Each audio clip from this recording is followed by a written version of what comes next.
Bonjour à tous.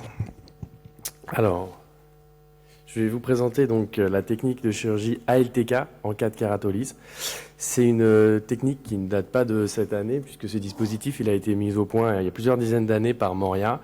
Ça permet de faire une greffe lamellaire de stroma antérieur de moyenne épaisseur.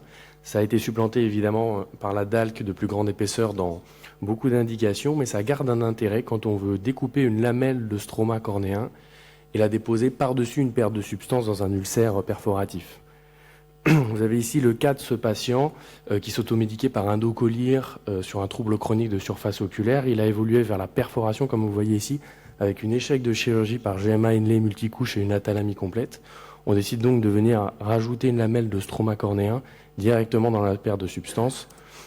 Vous voyez qu'on délimite ici les bords de l'amincissement après avoir rempli la chambre de visqueux.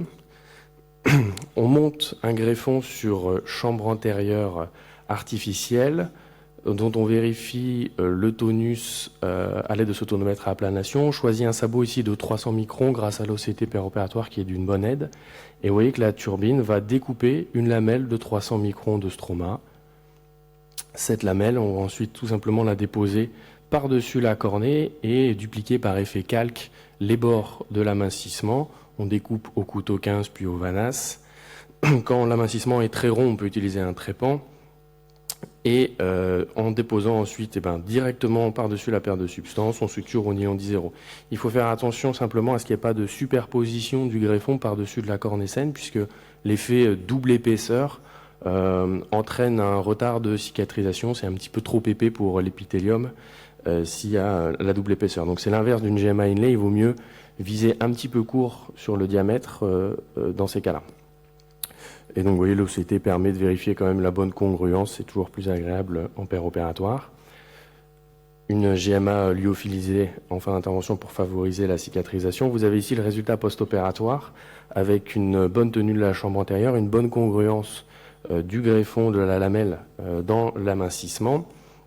Vous avez ici deux autres exemples, un pseudomourène à gauche qui avait perforé en périphérie et à droite un patient qui avait une nécrose paracentrale sur une toxine de corail en manipulant son aquarium. C'est un patient qui a récupéré avec cette greffe lamellaire 9/10 en lentille sclérale. Un dernier exemple, une blépharite probablement psoriasique qui faisait des perforations multiples et qui a récupéré avec cette technique une acuité de 10/10 en lentille sclérale. Donc c'est une technique qui permet de combler une perte de substance en cas notamment d'échec de chirurgie par GMA inlay.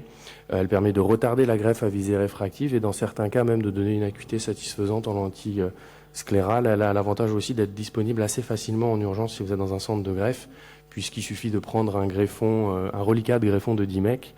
Si en prévenant la Banque française des yeux, on peut utiliser ce reliquat le jour même. Je vous remercie pour votre attention. Merci beaucoup.